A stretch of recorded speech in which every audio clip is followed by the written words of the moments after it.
Hello and good evening. I'm Don Arleth and welcome to Flash News. We begin tonight with the shocking findings of the Polish services about the migrants who are trying to get into Poland from Belarus.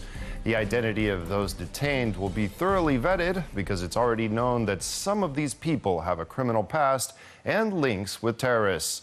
In the background, there are also connections with Russia. Since August, already 9,400 attempts to illegally cross the Polish border have been recorded. 8,200 have been thwarted. About 1,200 detainees are in guarded centers. The lives and connections of 200 of them have been carefully examined by Polish services. Information concerning every fourth person investigated indicates their dangerous connections and participation in illegal practices. The findings made so far show that every 10th person has possible links with terrorist organizations, criminal offenses, smuggling of people, and falsification of documentation and documents. This is confirmed by materials collected from the phones of illegal migrants who often deleted data to hide it. However, Polish services managed to recover them. Iraqi Husham M. had contacts to people associated with the Islamic State, an explosive specialist. Photos of members of Jihad, a Palestinian terrorist group, were also found on their phones. Afghan citizen Yusufi H. had photos of murdered bodies and execution by beheading. This is not about stigmatizing anyone. Here it is about facts. Facts that we want to show you, showing the real situation on the border, who is actually pushing our border. Among illegal migrants are also people with combat training and experience. Foreigners collected videos of attacks or photos of weapons. 20% of legal migrants had ties, often long-term, with the Russian Federation, which is also confirmed by numerous materials. Maps of Moscow on phones or photos against the background of the Kremlin or the Orthodox Church. Afghan Mohammed R. took a Russian military course. One of the migrants also had a ticket for the match Poland-Slovakia, which was held in St. Petersburg. Illegal migrants falsify documents to hide their real identities. Secured materials suggest that among them are also drug addicts, pedophiles and zoophiles. Our border must be firm. We cannot give way. At the moment, the pressure on the Lithuanian and Latvian border has decreased. The focus is on the Polish border. As Polish and Lithuanian services have established, Belarusians administer strong psychotropic drugs to illegal migrants. Belarusians gave methadone to one of such groups. This is an opioid agent, stronger and more potent than morphine. People smugglers who try to help enforcing the Polish border are also being caught all the time. As many as 144 people have been charged for organizing such activities, and only this zone under the state of emergency allowed us to catch these people faster because of this restriction of movement. Therefore, the Minister of Internal Affairs and Administration will apply for extending the state of emergency for 60 days. We have to demonstrate for another these 2 months to the other side that they are powerless, that they will not achieve their political goals. Remember, those goals are not just physical mobs crossing borders, but also dividing us here in Poland. Let's not give them that satisfaction. Belarusians organize dangerous provocations all the time. Shots are being fired in the air, guns are pointed in the direction of Polish soldiers, firecrackers are thrown, weapons are reloaded. The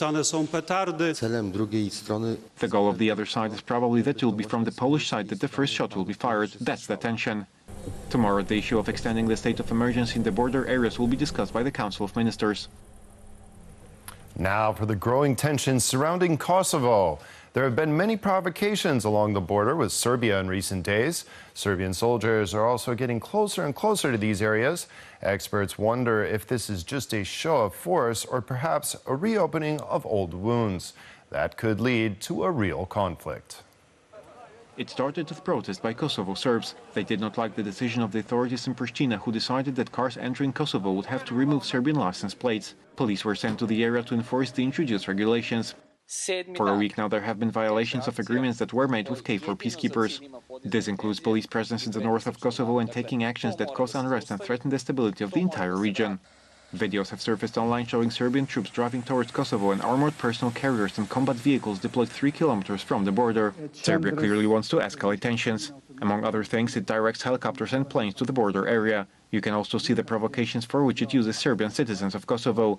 Belgrade is thus provoking a serious international conflict, all with the tacit support of Russia. The Serbian press suggested Vladimir Putin himself was said to have encouraged the Serbs to intervene militarily. It is in Russia's interest that relations between Serbia and Kosovo and between the other countries in the region are not the best, so that the expansion of NATO or the European Union in the Western Balkans does not succeed. NATO troops are stationed in Kosovo, guaranteeing its stability. Social Democrats from SPD are winning the elections in Germany. This is the only certainty because the rest are question marks. The results do not allow anyone to govern independently, and it's still unclear who will form a coalition and who will be the chancellor after Angela Merkel. It was he who led the Social Democrats to an electoral victory, and it is he who Germans would most like to see as the new chancellor. It is clear which parties won the most votes of the voters and which are strengthened by the voters. It is the SPD, the Greens and the FDP, and it is these parties that should form the new government. But the difference between the SPD and the CDU, along with its Bavarian sister party CSU, is small. The third force in the Bundestag will be the Greens, with their best result ever. In fourth place came the Liberals from the FDP. They too recorded an increase in support compared to the 2017 elections, and it is around these four parties that talks about forming a new coalition government will take place. First, the Greens and Liberals have to agree with each other whether they want to govern together at all, and with whom. No doubt this will take a long time. I'm pretty pleased, but it's fair to say that we don't know much more than we did before the vote. It's not clear who has a majority and who will form a government, perhaps the CDU again though.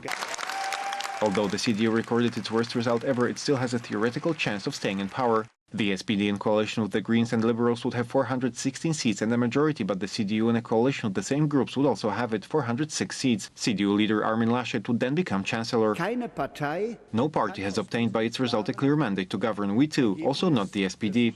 The CDU is ready to talk about a coalition with the Greens and the FDP. And that means fierce political conflict and perhaps even months of negotiations to form a government. Until then, outgoing Chancellor Angela Merkel will still be in power. These were very good years. Why? Merkel is just the best. If the formation of the new government drags on until the second half of December, Angela Merkel will be Chancellor longer than Helmut Kohl. Now for the inevitable, the coronavirus report. The Ministry of Health says it does not expect the pandemic to get worse in the near future. Thanks to vaccinations, the number of hospitalizations and infections, although still growing, is 2 times lower than the previous wave. Over 19.3 million people have already been vaccinated in Poland. The subject of restriction has been suspended. The government is working on solutions. If restrictions are needed, zoning is likely. We are prepared as a ministry for a model of regionalization, for a model of exclusion of individual branches of the economy, taking into account people who are vaccinated so they do not have to join these limits. The warning signal is supposed to be an increase of 1,000 infections a day. Today it's over 420. The number of people quarantined and requiring hospitalization is increasing. Most are unvaccinated. There are no reasons to increase restrictions. For now, the priority is to encourage people to get vaccinated. The worst situations is in Lubelskie, Podlaskie and Łódzkie voivodeships. There is no shortage of those willing to take the third dose. To be sure not to catch this virus, just to be sure, people over 50 and medics can already register. Due to the growing number of infections, Spain has added Poland on the list of countries at risk. For all travelers, it means changes. Before entering Spain, you need to show a negative test result, a certificate of recovery from the disease or a vaccination certificate. The changes are effective from today. Despite the pandemic, infrastructure investments in Poland are not slowing down. The next stage of expansion of the airport in Krakow has begun. The projects of the Via Carpathia and Via Baltica transnational highways are not slowing down either. The goal is to make Poland the transport hub of our region. 12 million passengers a year. That's the ambitious goal set by Krakow Airport. The business, social, cultural and tourist potential of Krakow and the whole of Lesser Poland is unique and will always attract millions of passengers, and we must be ready for this. Today, the construction of the airport apron for another 15 aircraft was launched here at a cost of over 130 million Polish zlotys. It is important for us that the airport in Balice is the most important port of the southern part of our country, but also the most important port for Slovakia and the most important port for the Czech Republic. Simultaneously, the construction of road and railroad infrastructure continues. The Prime Minister spoke today about the Via Carpathia and Via Baltica projects during the forum on the European Union strategy for the Baltic Sea region. Via Baltica, Via Carpathia, these are two symbolic motorways which are going to enable trade big time from Finland down to Greece, the dimension which is non-existent today. And this is already a step now on the border of Poland, the Czech Republic and Slovakia. And the opening of the road almost 100% financed with government funds. This investment would be difficult to implement if not for such high support from government funds. A road and rail investments, expansion of airports in Krakow, Radom or Katowice, and most of all construction of the central transport port. This is a plan to make Poland a transport hub for the whole of Central and Eastern Europe. There is no such place between Berlin and Moscow. Poland is perfectly located as a country which is in the geographical center of Europe. It should also have this kind of infrastructure. A fuel crisis has hit the UK. Many stations there are running out of petrol. Huge lines are forming where supply is still available and limits are being placed on drivers. Prime Minister Boris Johnson is said to be considering using the military to resupply petrol stations. Dispensers are shut down because there is a shortage of tanker truck drivers bringing petrol and diesel to service stations. The shortage is fueling panic among vehicle owners. They are storming the facilities where tanks and canisters can be refilled. There is a shortage of around 100,000 truck drivers in the UK. After Brexit, about 25,000 drivers left the islands. The government is considering visa facilitation for 5,000 people. Authorities will also temporarily suspend competition laws to allow corporations to patch up the shortage. A strong earthquake of a 6 magnitude hit the Greek island of Crete. The epicenter was 25 kilometers southeast of Heraklion. A worker was killed while restoring an Orthodox church near the village of Arkalohori, where the worst damage occurred. 11 people were injured. The tremors damaged buildings and water supplies, and schools were evacuated. The Cambra Vieja volcano in La Palma halted lava ejection and gas emissions for more than 3 hours today. According to seismologists, its activity has clearly slowed down. Earlier, it was reported that ash from the volcano posed a threat to other Canary Islands. Today, the first people who had to be evacuated due to the eruption of the volcano also began to return home. In total, more than 6,000 people have left their homes as a result of the eruption. Air traffic was restored at the port of La Palma. At the same time, the authorities ordered 5,000 residents of the municipality of Tazacorte to remain in their homes where lava is expected to descend on the Atlantic Ocean.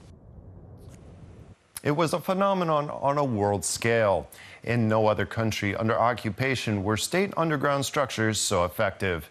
The achievements of the Polish underground state still inspire admiration, deepest respect, and gratitude.